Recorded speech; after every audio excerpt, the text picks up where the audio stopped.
Papasalamat po ang inyong lingkod sa patuloy niyong pakikiisa at pakikipag-aralan ng salita ng Diyos as we focus this month doon po sa ah, pagparito ng ating Panginoong Kristo sa kanyang kamatayan as we reflect on the cross, Jesus on the cross. Patuloy po nating pag-uusapan ang kanyang ginawang sakripisyo, yung kanyang paghain ng kanyang buhay para sa ating mga kasalanan.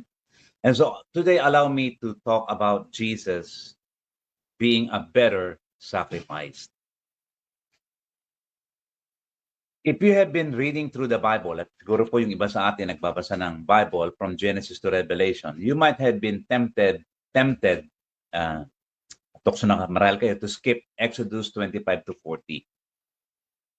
Doon po kasi sa Exodus 25 to 40, in these chapters, God gave Moses instruction on how the tabernacle should be in order, yung mga furnishing, lahat po ng tungkol sa tabernacle. Sabi niya, ano ba naman itong binabasa kong ito sa Exodus 25?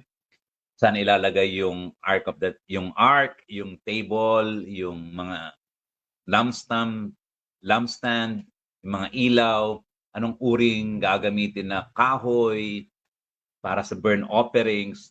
Ang dami po yung arrangement ng courtyard, yung langis na gagamitin, yung insenso. Kasama rin po doon sa Exodus 25 to 40, makikita po niyo yung priestly garments, anong dapat isuot ng mga saserdote. Siguro sabi niyo, nagbabasa ako ng Bible from from Genesis to Revelation, skip ko na siguro kaya ito. And then, pagdating pa niyo sa Leviticus, the first 8 chapters, makikita po niyo doon yung iba't ibang klase ng offering. Naroon yung burnt offerings, naroon yung grain offerings, fellowship offerings, sin offering, guilt offerings. Dami. Tapos pag pumunta pa kayo sa Leviticus 8 and then 9, it will tell you the qualification ng mga saserdote, none other than Aaron at ang kanyang mga anak. And yung kanilang mga dapat ibihis, isuot, kanilang dapat kainin, inumin, etc. etc. At lahat po ito mga kapatid, mahalaga ito. And kahit po ito ini-skip ng marami sa pagbabasa ng kanilang Bible, kung sila nagbabasa from Genesis to Revelation, ini-skip ng iba ito. Ito po ay merong magandang binibigyan ng diin. And the intention of this is to purify the sin of the people upang sa dakong huli, God may be pleased. Upang siya mabigyan ng kaluguran. Kaya lahat ito ginagawa. This is about pleasing God. This is about being right with God. This is about making things right for God and with God. Yet, ito pong binanggit sa atin sa Exodus sa Leviticus. It is to be done each year.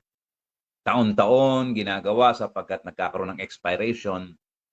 And as sin continues, as sin progresses, dapat po yung inaalay, yung offering must continue. Kasi hindi po sapat eh.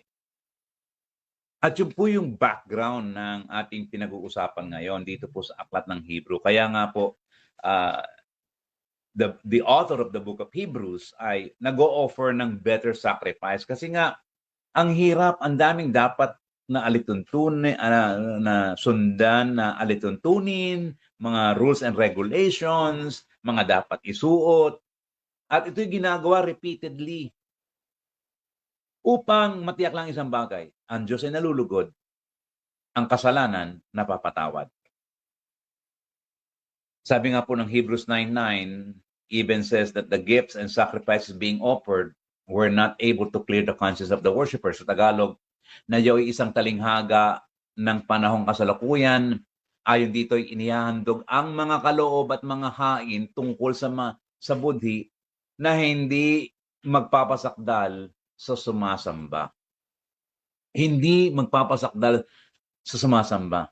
Araw-araw, taon-taon, ginagawa ito pero hindi nagpapasakdal sa mga sumasamba.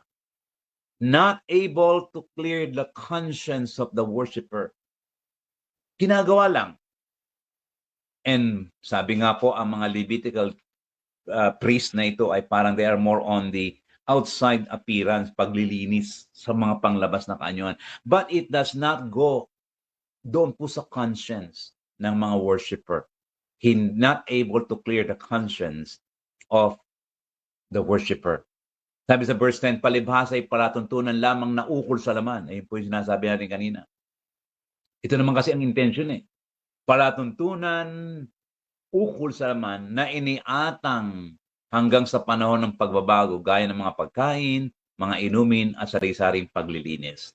So yung mga ceremonial washings pong ito ng mga Levites, ng mga priest, they're only external, panglabas. External regulations applying until the time of the new order. Yung hanggang may dumating na it will take effect not only once but forever. Sabi sa verse 11, tuloy po natin pagbasa sa Hebreo 9. Sabi doon, ngunit pagdating ni Kristo na dakilang saserdote ng mabubuting bagay na darating sa pamamagitan ng lalong malaki at sakdal na tabernakulo na hindi gawa ng mga kamay, sa makatuwid bagay hindi sa paglalang nito. Let me emphasize that malaki at lalong sakdal na tabernakulo. You know, in Christ Jesus, we have a greater and perfect tabernacle. A perfect sanctuary, a place where God's people meet God. Ang mga tao tinatagpo ang Diyos sa sanktuaryo, sa templo, sa tabernakulo, sa sanktuaryo. Jesus provides an unlimited access to God. And this is why Jesus is a better sacrifice, because Jesus provides an unlimited access to God, unlike the Levitical priest, where offerings, yung mga inaalay nila ay napakalimitado at superficial, panglabas po lamang na kaanyuan. External washing na hindi nakakapaglinis ng budhi ng mga mananambat ng mga taong sumasamba sa Diyos. Hebrews 9:11, ang sabi dito, o 12, at hindi rin naman sa pamamagitan ng dugo ng mga kambing, yan, maliwanag po, no? At ng mga bulong baka, kundi ano po ang nangyari? Sa pamamagitan ng kanyang sariling dugo ay pumasok na minsan magpakailanman. Saan? Sa dakong banal na kinamtan ang walang hanggang katubusan. This is why Jesus is a better sacrifice, kasi yung dugo ay hindi po lamang dugo ng mga kambing, dugo ng mga baka, kundi si Jesus Christ ay naghain ng isang sacrifice which is the best sacrifice, none other than His blood. Kaya sabi nga po, He did not enter by means of the blood of goats. Hindi yon ang ginamit, sapagkat pansamantala ito walang silbi.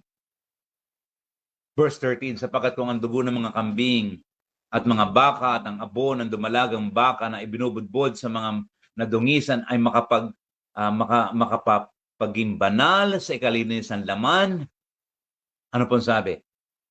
Gaano pa kaya, kung yung mga yon nakakalinis, gaano pa kaya?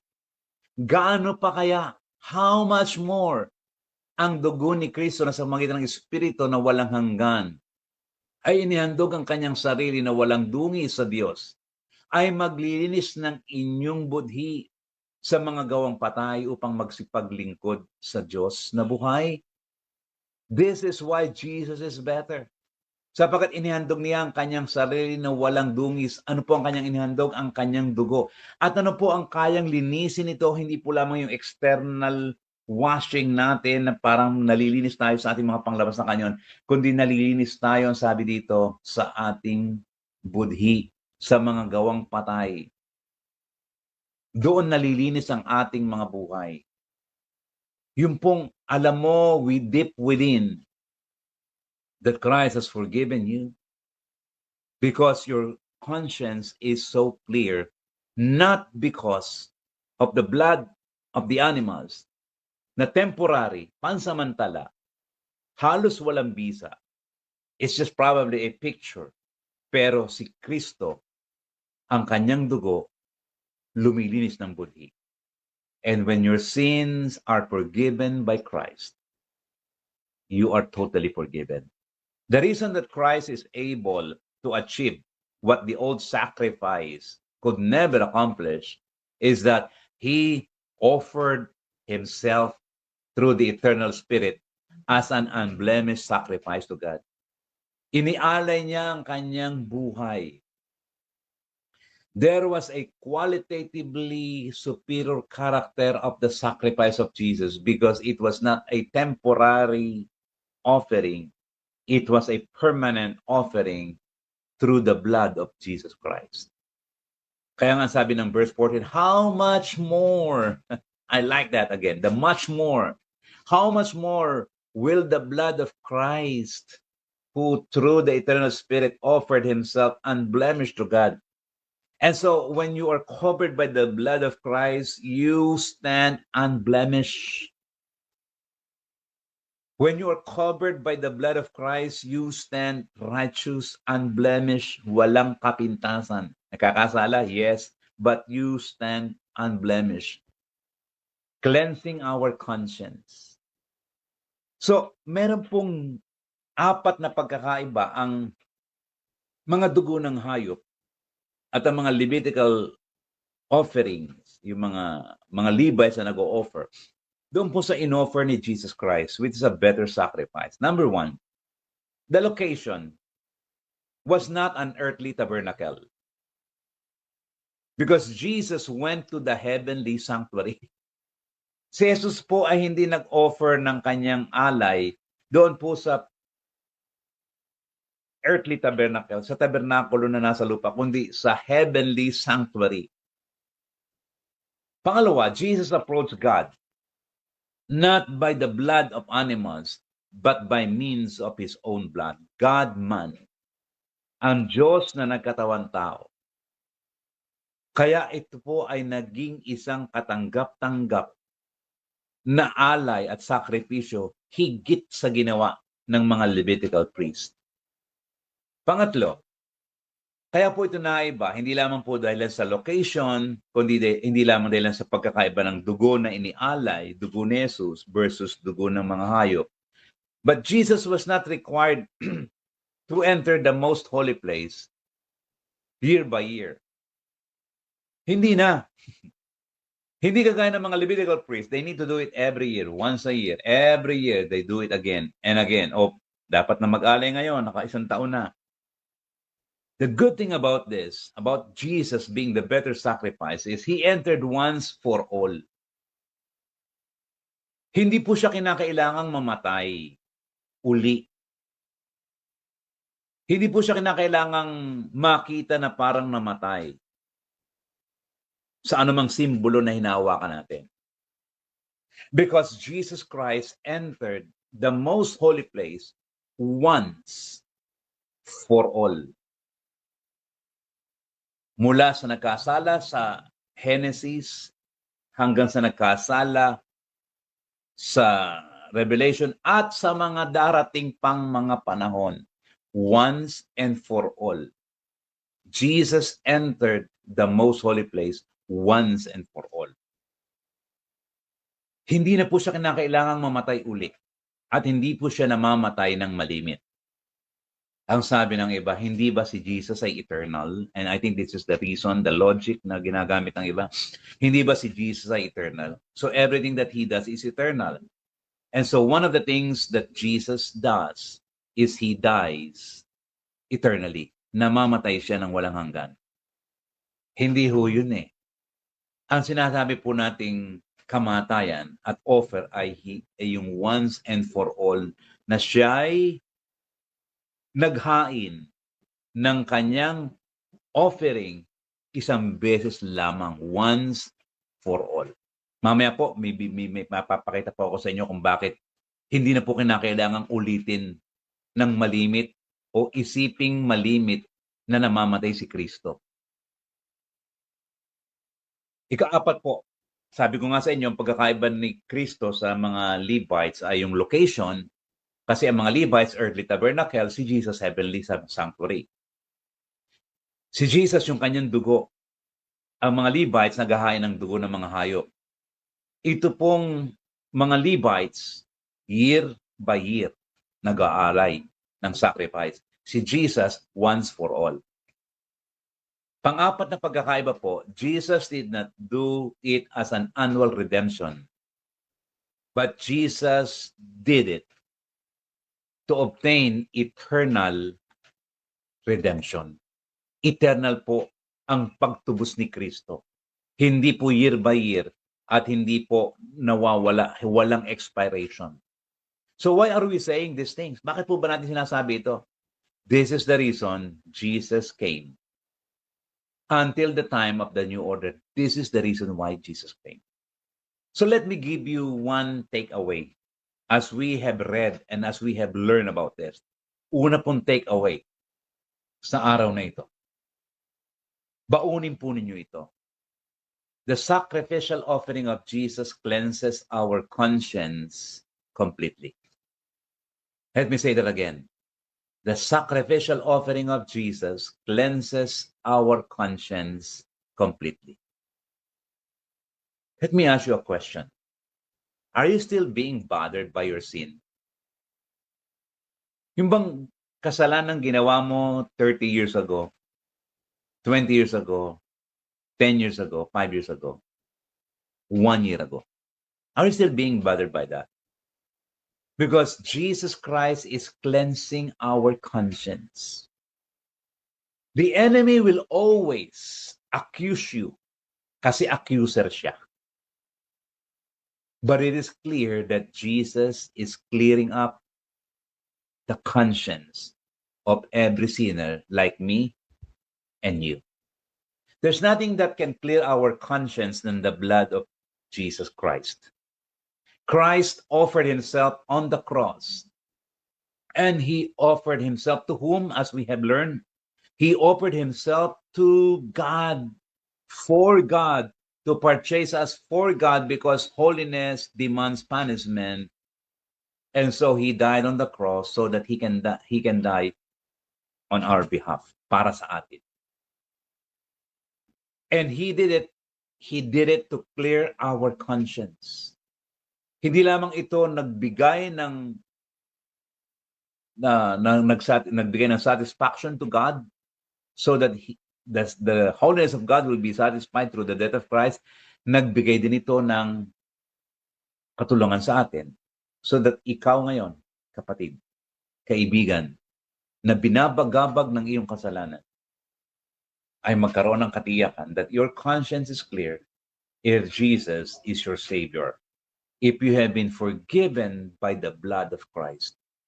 When we sin against God and ask His forgiveness, He clears and cleanses our conscience. Hindi lang niya nililinis ang ating mga budhi. Nililinis pa niya ang ating mga budhi. And so saan nanggagaling ngayon yung iyong mga budhi na sinusumbatan ka pa? It is not from God. Definitely it is not from God. Because Jesus already offered a better sacrifice. We need to remember Colossians 2:14 and 15. At ito po ang sinabi ng Colossians 2:14 and 15 sa contemporary English version. Let me read it to you. God wiped out the charges that were against us for disobeying the law of Moses. He took them away and nailed them to the cross. There Christ defeated all powers and forces. He let the whole world see them being led away as prisoners when he celebrated his victory. In other words, mga kapatid, the charges against us because of our disobedience have been nailed to the cross. Yung mga akusasyon sa atin, laban sa atin, lahat po yan mga kapatid, dahilan sa ating pagsuway. Lahat po yun ay naipako na sa krus ni Kristo.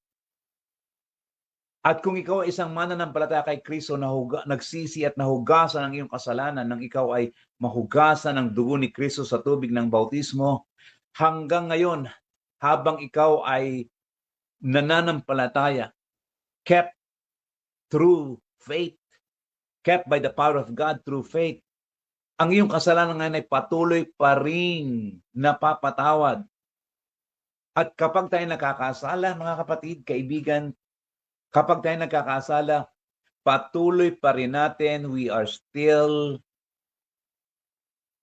nailing Jesus Christ, but it is He who is paying the penalty of our sin. We are driving the nail into the hands of Jesus when we sin. And so we are free because of the forgiveness of sin, kept by the power of God through faith, forgiven by the blood of Jesus Christ. And so your sins were forgiven by Christ. Christ already defeated all powers. Christ defeated all forces that are at work against you. It could be shame. It could be a sin that people always remind you about, and you are already forgiven. It could be you na hindi mo mapatawad ng sarili mo. But Jesus Christ is clearing and cleansing our conscience by His blood once and for all. Alam ko, Satan is still trying to tell you that there is no hope for you. Satan does not mind if you believe on the cross. Satan does not mind if you pay respect on the cross. Satan never cares even if you are wearing a cross, as long as you don't access the benefits and inheritance to those who will embrace the true meaning of the cross.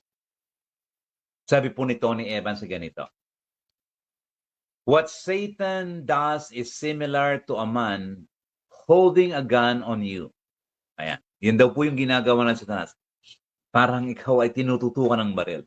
At first, you may feel afraid at the man's mercy. Yet if someone were to point out to you that the man's gun did not have any bullets in it, he would no longer control you. Sige nga, tinutukan ka ng isang may baril. Meron may nagsabi sa iyo, walang bala ang baril. Tinutukan ka, walang bala ang baril. Sigurado ako 100%. Magbabago po ang senaryo. Magbabago ang lahat ng mga bagay. And this is what Tony Evans continued to say. At the cross, Jesus Christ disarmed Satan. Colossians 2:15. In other words, our Lord removed the bullets from Satan's gun. It was Jesus who removed the bullets from Satan's gun. Na sinasabi ni Satanas, nakakahiya, di ba? Yung ginawa mo. Di ba you are full of shame? Di ba you are full of worry? Di ba you are full of loneliness? Di ba you are full of depression? And these are Satan's bullets.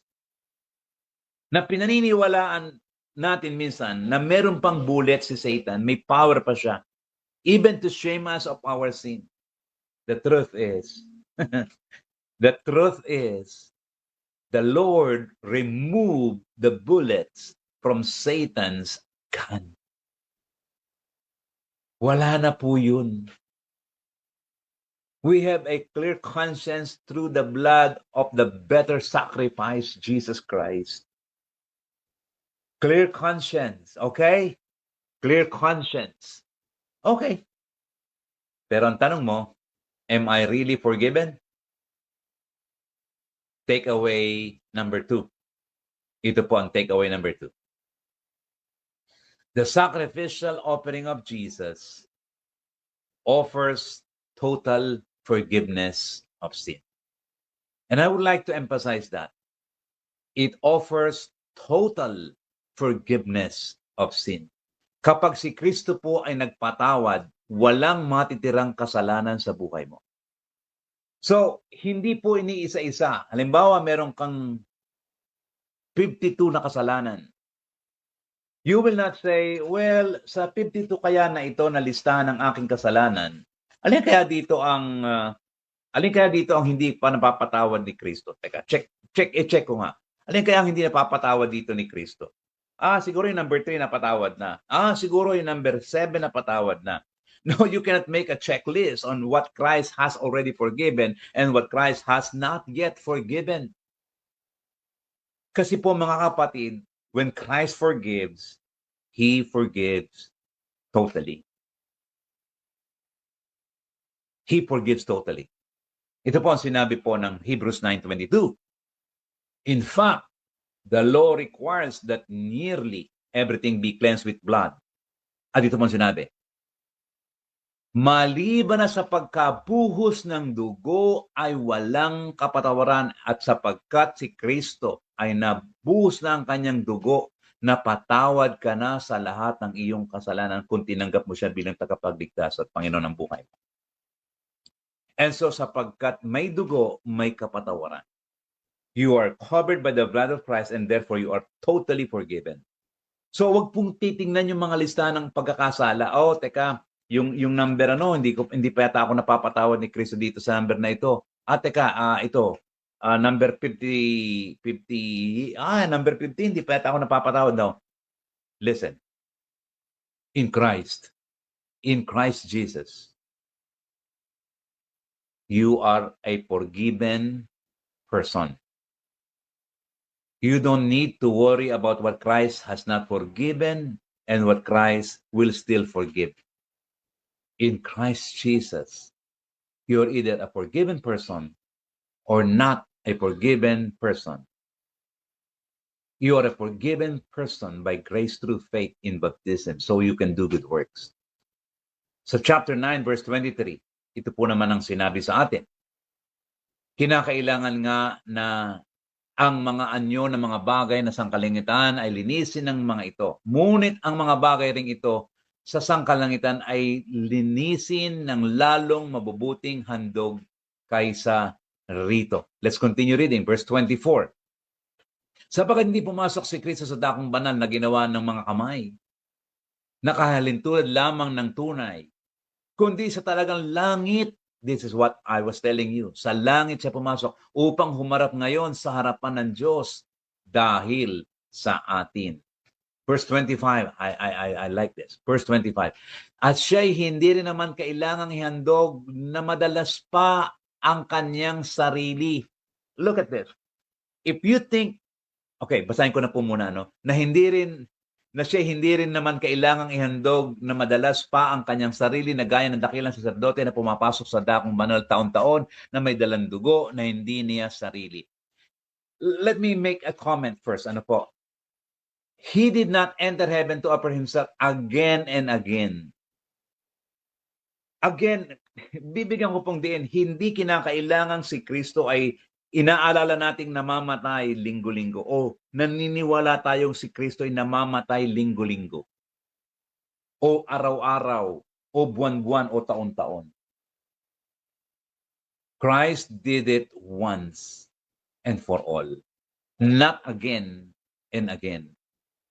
Because ginawa lang po ni Kristo ang paghahain. That's why it is a better sacrifice. Because He only did it once. Not once a year.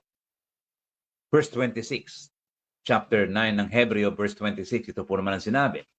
Otherwise, kung magiging ganon sa ibang paraan, ay kailangan na siya magbatang madalas. At ito nga po yung parang paniniwala ng iba na kailangan magbatang madalas. Mula nang itatag ang sanlibutan, dapat ngayon ay minsan siya'y nahayag sa katapusan ng mga panahon upang alisin ang kasalanan sa pamamagitan ng pagkahandog ng kanyang sarili. At alam natin yung kasunod na verse. In verse 27 na lagi nating nako-quote at kung paano itinakda sa mga tao mamatay na minsan at pagkatapos nito ay ang paghuhukom. Verse 28, last verse po dito sa chapter 9, at hindi naman si Kristo na inihandog na minsan, here's the word again, inihandog na minsan upang dalhin ang mga kasalanan ng marami. Sa ikalaway, that's the word, pangalawang pagparito. Sa ikalaway, pakikita na hiwalay sa kasalanan. On the second coming, binanggit po yung second. Sa ikalaway, ipapakita na hiwalay sa kasalanan sa ikaliligtas ng mga nagsisipaghintay sa Kanya. So, si Kristo po inihandog na minsan, ang sabi po ng chapter 9, verse 27, verse 28. Christ was sacrificed once to take away the sins of many, to bring salvation to those who are waiting for Him for the second coming when He appear on the second time. So, ito po yung aking pangatlong takeaway. Gusto ko pong baunin ninyo sa ating pag-aaral ng salita ng Diyos sa araw na ito. The sacrificial offering of Jesus is permanently acceptable to God. Permanently. Please emphasize that. Permanently acceptable to God. That is why it is a better sacrifice. Jesus is a better sacrifice because His offering, His sacrificial offering, His blood is permanently acceptable to God. Hindi kinakailangan taon-taon may gagawin pa tayo. Let's continue reading. Chapter 10. Lipat po tayo sa chapter 10. Verse 11. At katotohanan ng bawat saserdote na araw-araw, mabigat ito, no? Ay nangangasiwa ng patayo at naghahandog na madalas na gayon ding mga hain na hindi makaalis kailanpaman ng kasalanan. Let me show you this. Nangangasiwa ng patayo. Gusto ko pong bigyan nyo ng diin yun. Nangangasiwa ng patayo. Sino po nangangasiwa ng patayo sa paglilinis, paghahandog? Ang bawat saserdote. Nakatayo. Nakatayo. Brother, bakit mo ina-emphasize yung patayo? Kasi hindi pa tapos yung ginagawa. Kaya sila nangangasiwang nakatayo. Hindi matapos-tapos yung kanilang ginagawang paghahandog kasi bawat handog may magkakasala na naman. Naghandog, nagkakasala naman. Hindi na makaupo. Hindi na siya makaupo sapagkat kinakailangan tuloy-tuloy. Bakit po tuloy-tuloy? Tuloy-tuloy na nagkakasalang tao. So, kinakailangan tuloy-tuloy ang handog at tuloy-tuloy ang hain. So, day after day, every priest stands and performs his religious duties. Again and again, he offers the same sacrifice na hindi naman nakakapaglinis ng kasalanan. Ito na, verse 12. Ito ang maganda. Ito yung contrast. Ngunit siya, si Kristo, nang makapaghandog na ng isa lamang hain, isang kamatayan, patungkol sa mga kasalanan, magpakailanman, ay, here's the word, umupo sa kanan ng Diyos. He sat down at the right hand of God. Bakit po naupo? Bakit po naupo? Tingnan natin. Tuloy natin ang pagbasa. Malalaman natin kung bakit naupo. Buhat noon ay naghihintay hanggang sa ang kanyang mga kaaway ay maging tungtungan ng kanyang mga paa. For by one sacrifice, verse 14, tingnan natin, for by one sacrifice, He has made perfect forever those who are being made holy. Sapagkat sa pamamagitan ng isang paghahandog, ay kanyang pinasakdal magpakailanman ang pinapaging banal. Mga kapatid, matindi ang ginawa ni Jesus. Pinasakdal niya sa pamamagitan ng isang paghain. Doon po sa Deuteronomy chapter 17, hindi ko po papakita, pero basahin po niyo sa Deuteronomy 17:12. Sabi doon, anyone who shows contempt for the judge or for the priest who stands, for the priest who stands ministering death to the Lord, your God is to be put to death. Kung sino mang sumasalangsang sa mga hukom o sa mga saserdote na nakatayo, yung mga saserdoteng nakatayo habang naglilingkod. Matindi po yun, ano? Kasi hindi nga natatapos yung paghandog ng mga Levites. Kaya sila nakatayo. Chapter 10, verse 11 po, binasa natin, day after day, every priest stands and performs his religious duties. Again and again. He offers the same sacrifice which can never take away sin. Pero, makikita po natin mga kapatid, si Jesus Christ, umupo sa kanan ng Diyos. Umupo po siya sa kanan ng Diyos sapagkat bakit po?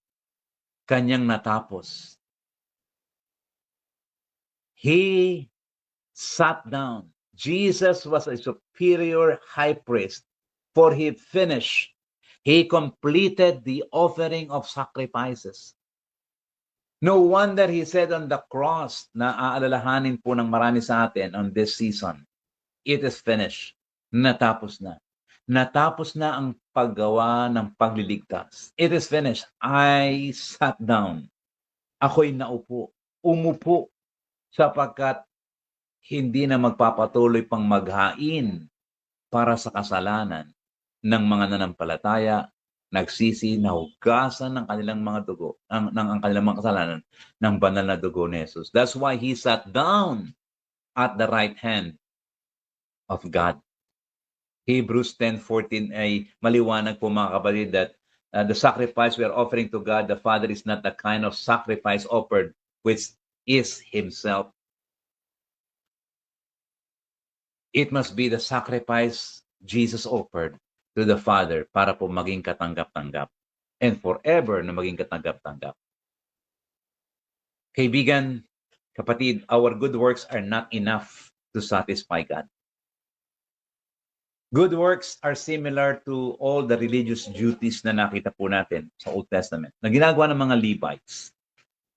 Yan po yung mga good works that are not enough to satisfy God. They can never satisfy God. Maybe temporarily, but it must be done again and again, but they can never take away sin.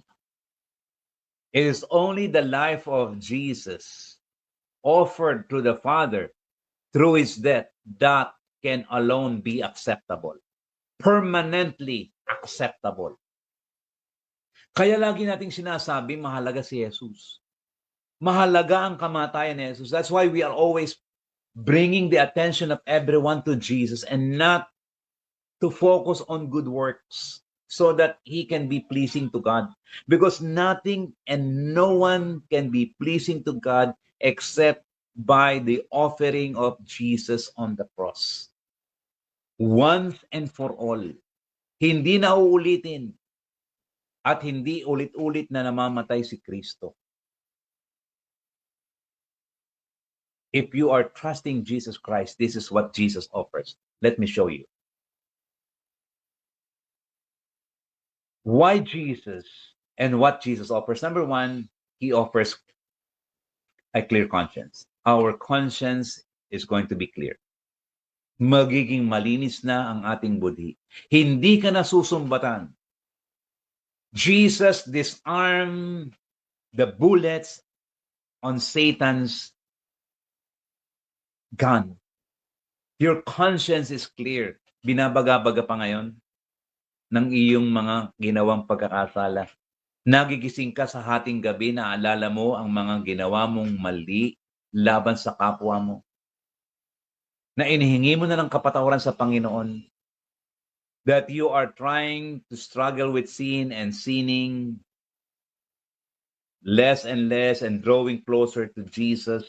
And yet, here's the bullet of Satan again. Reminding you of your sins.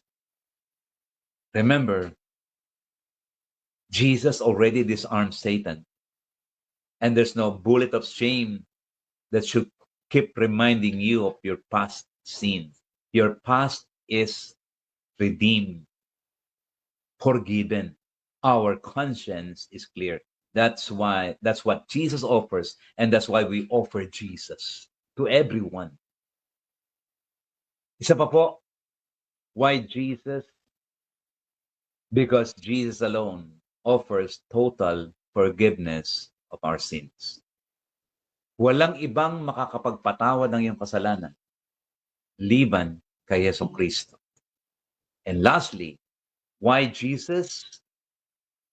Because Jesus is an offering or the offering. Pardon po the word an offering, but the offering that is permanently acceptable to God. I hope that these reasons will resonate in your heart. Bakit si Jesus?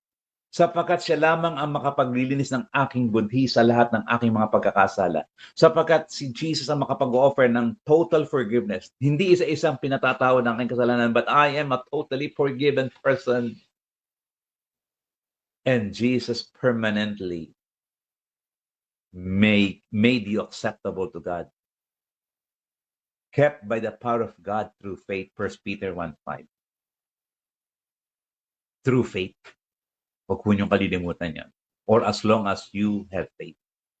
Nais ko pong magtapos sa araw na ito sa pagbanggit po sa isang sinabi ng aking hinahangaang tagapangaral din po. Ang pangalan niya ay si Alistair Beck, na matagal kong pinakikinggan sa kanya pong mga radio broadcast at sa kanya mga podcast. Alistair Beck, you have time, you can listen to him. And this is what he said. Sabi niya, the Bible makes it clear to us that we are not in need of an educator. We need a Savior. We are not in need of education, but we need salvation. Let's continue reading. What is faith in the Lord Jesus? It is not the acceptance intellectually of certain propositions about Jesus. It includes the acceptance of the propositions about Jesus, but the propositions about Jesus, yung mga katotohanan patungkol kay Jesus, in and about themselves, responded intellectually, are not saving faith. Kung yun lamang ang pagbabatayan mo, yung katotohanan patungkol sa sino si Jesus, hindi sapat yun. Saving faith is essentially the entrustment of our life to Jesus as our Lord and Savior. Oo, naniniwala ka sa katotohanan patungkol kay Jesus, pero dapat ipinagkakatiwala mo rin ang iyong buhay kay Jesus bilang tagapagligtas at Panginoon ng iyong buhay. It is one thing to believe about Jesus, but it is another thing that we trust Jesus. That is what faith is all about. Truth and trust. Sabi pa niya, let's continue reading. It is not the belief that we have been saved, nor the belief that we have been saved by Christ. It is the belief that we are undone, lost, helpless, and in need of a Savior. Ito yung paniniwala, kaibigan, na kailangan mong maunawaan. Paniniwala that we are undone, that we are lost, that we are helpless, that we are in need of a Savior. Kailangan mo at kailangan ko ng isang tagapagligtas. Because without Jesus Christ, you are undone. And right now, I am still an unfinished work of Jesus Christ. But I have assurance of salvation because I am a forgiven person, and you can be a forgiven person through the blood of Jesus Christ. At huli, sinabi po niya, ito, the most dangerous and fearful thing in the world is not terrorism. And I believe that he is not minimizing terrorism. Mapanganib po yan. Pero itong sinasabi niya, rather it is the fact that we are sinners and we will go to hell without a Savior. Without undermining terrorism, because that is also a dangerous thing.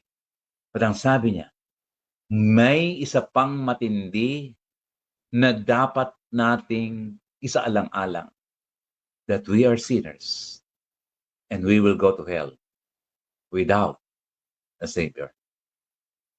Kaibigan, I hope that this is bringing an impact to your heart. What do you think will be the most dangerous thing in your life that can happen in your life? There are many things. Kahit mga sugat sa kamay at infeksyon at mga virus ay mapanganib. Lahat tayo, we're trying to defend ourselves. Dinidepensa natin ang ating mga sarili sa mga infeksyon, sa mga panganib. And that is important. Pero, kaibigan, baka merong panganib na hindi tayo naaalerto, hindi natin binibigyan ng pansin. And that is the danger that we are all sinners and that we are in need of a Savior. Maaaring magkaroon ng gamot sa infeksyon, maaaring magkaroon ng gamot at pangontra sa virus, maaaring magkaroon ng mga gamot o mga pangontra sa mga rabies o sa anumang sakit o karamdaman. Pero mga kapatid, may pangontra ka na ba sa kaparusahan na pwede mong maranasan kung hindi ka napapatawad pa sa iyong kasalanan? And the best defense and the only defense so that you and I will not be punished eternally because of our sin is Jesus alone, who is the better sacrifice, who offered his blood, not the blood of animals, who offered himself in the heavenly sanctuary, not on the earthly tabernacle, who permanently offered once and for all upang ikaw ngayon, pag tumayo sa harapan ni Kristo, sa harapan ng Diyos, ay masasabi mong, forgiven, not because of my religious duties, not because of my religious performances, but I am forgiven by the grace of God through faith in Christ. When I come and repent and cleanse my sin when I was baptized, buried and raised up with Christ in baptism, so that you and I can do good works. And I hope that you will take this seriously, kaibigan, that in this season of reflecting about Jesus and his death on the cross, that you will come to the senses that you are a sinner in need of a Savior. Manalangin po tayo. Maraming salamat, O Diyos, sa mabuting balita na mayroong kaligtasan sa pamamagitan ng dugo ni Jesus. Salamat, Panginoon, sa kamatayan ni Jesus na naging kabayaran ng akin at aming kasalanan. Lord, I pray na kung may isang lalaki o babae dito na nararamdaman niya sa kanyang sarili, nakikita niya sa kanyang sarili na siya'y walang katiyakan ng kanyang kaligtasan, I pray, O God, that he or she will kneel down before the cross of Jesus, naked as he is from any kind of righteousness, hubad sa anumang katuwiran na gawa ng tao, ay lalapit ang isang tao ngayon kay Jesus, mananampalataya sa kanya at maghuhugas ng kanyang kasalanan at magsisisi ng kanyang kasalanan, upang si Jesus ay maging once and for all na tagapagligtas ng kanyang buhay. I pray, O God, that you will speak to the heart of people through your word and by the power of your Holy Spirit that is at work to regenerate anyone. Ito pong aking dalangin. Sa pangalan ni Jesus. Amen. Muli po nagpapasalamat ang inyong lingkod sa inyong patuloy na pakikipag-aralan at pag-aaral ng salita ng Diyos. Umasa po ako na maibabahagi po ninyo ang mabuting balita ng kaligtasan. There's a good news that we can share with others. Huwag po tayong mahihiya. It is a good news. It is a safe news. At umaasa po ako na ang Diyos ang patuloy na mapapapurihan. Muli po, to Him be the glory. Nagpapasalamat po ako sa inyong lahat. Jonathan Orellasa.